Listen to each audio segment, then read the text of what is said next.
আজিৰ সভাত আমাৰ মাজত উপস্থিত কাৰ্বি আলং স্বায়ত্ত শাসিত পৰিষদৰ CM ডক্টৰ তুলিৰাম ৰংহাং, আমাৰ MP অমৰ সিং টিছু, আমাৰ বিধায়ক দৰ সিং ৰংহাং, বিদ্যা সিং ইংলেং, মধুৰাম লেকটে, বিলি মোহন খাগলাৰী, তিলোত্তমা হাসনু, জনি টিমুং, কাংবুৰা কিলিং, মিন্ময় তেৰণ, ৰাম সিং টিমুং, আমাৰ ভাৰত কুমাৰ টিমুং, থাই সিং তেৰণকে আদি কৰি মঞ্চত উপবিষ্ট বিশিষ্ট ব্যক্তিসকল, আই মাতৃসকল আৰু যুৱক যুৱতী বন্ধু বান্ধৱীসকল, ডিফুত এইবাৰ ইলেকশ্যনত কোন জিকিব?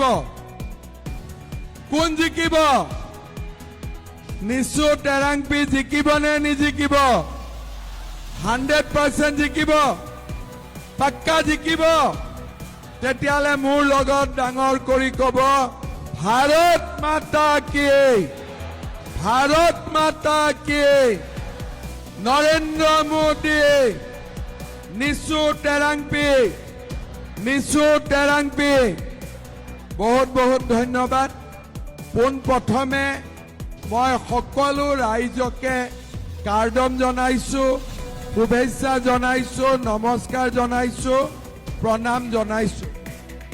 আমাৰ বিধানসভাৰ ইলেকশ্যন আহি আছে আৰু ডিফু বিধানসভা সমষ্টিত নিশু টেৰাংপি বিজেপি দলৰ প্ৰাৰ্থী হিচাপে নিৰ্বাচনত প্ৰতিদ্বন্দ্বিতা কৰিছে। ইলেকশ্যন কোন তাৰিখে হ'ব? 9 তাৰিখে। 9 তাৰিখৰ ইলেকশ্যনত আমি সকলোৱে বিজেপি দলক ভোট দি জিকাব লাগিব। আজি আমাৰ এই মিটিঙত বহুতো ইউথৰ ল'ৰা আমাৰ দলত যোগদান কৰিছে বা আজিৰ মিটিঙত উপস্থিত আছে। প্ৰথমতে মই যুৱক যুৱতীৰ কথা কম, তাৰ পিছত মহিলাসকলৰ কথা কম আৰু তাৰ পিছত মই ৰাইজৰ বাবেও দুই আখাৰ কথা কম। পোনপ্ৰথমে আপোনালোকে জানে যে আমাৰ ল'ৰা ছোৱালীক কি লাগে? আমাৰ ল'ৰা ছোৱালীক এমপ্লয়মেণ্ট লাগে, চাকৰি লাগে, ব্যৱসায় বাণিজ্য কৰাৰ সুবিধা লাগে। যোৱাবাৰ ইলেকশ্যন যেতিয়া আহিছিলে তেতিয়া মই অসমৰ ৰাইজক কৈছিলো যে ৰাইজ আপোনালোকে বিজেপিক ভোট দিয়ক, আমি 1 লাখ চৰকাৰী চাকৰি দিম। মোক কোনেও বিশ্বাস কৰা নাছিলে যে 1 লাখ চাকৰি কেনেকে দিব, কিন্তু 5 বছৰত 1 লাখ চাকৰিৰ জাগাত মই 1,65,000 ল'ৰা ছোৱালীক চৰকাৰী চাকৰি দিলো।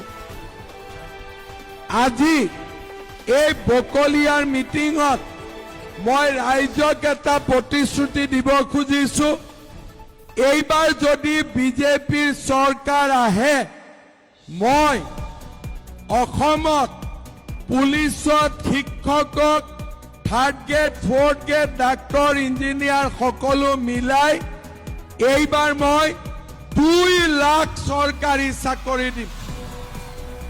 কিমান চাকৰি দিম? কিমান চাকৰি দিম? 2 লাখ।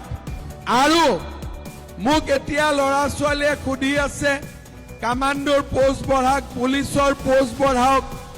অহা 5 বছৰত 1000 2000 নহয়, মই 25,000 ল'ৰা ছোৱালীক পুলিচত চাকৰি দিম।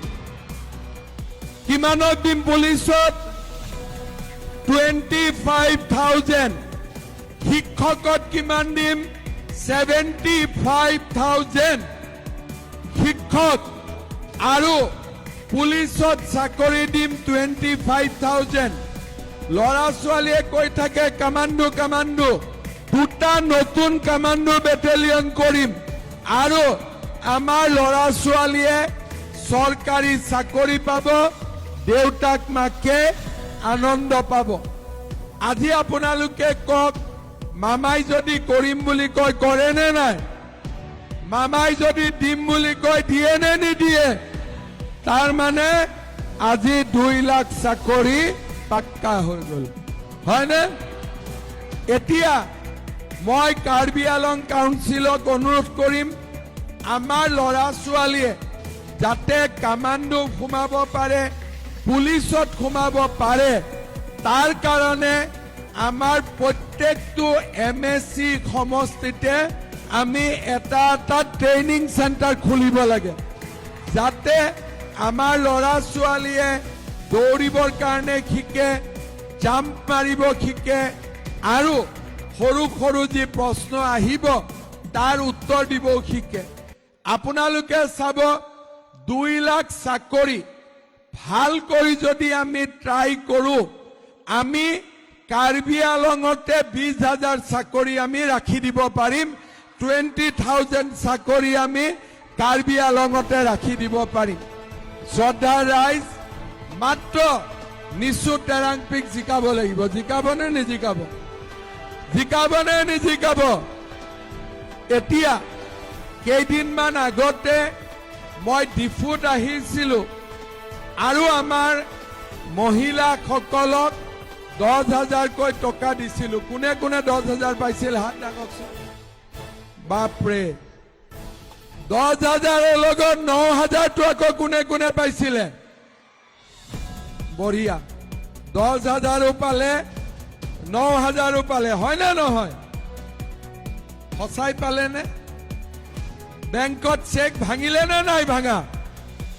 কোনো প্ৰব্লেম নাইতো? আচ্ছা, এতিয়া 10,000 পালো, 9,000 পালো। এইবাৰ বিজেপি চৰকাৰ আহিলেতো আকৌ মহিলাসকলক দিব লাগিব, লাগিব নে নালাগিব? পেট ভৰি গ'ল নে আৰু লাগে? আৰু লাগে? পিছফালে নালাগে নেকি? কোৱা নাই? পিছফালে লাগে নে নালাগে?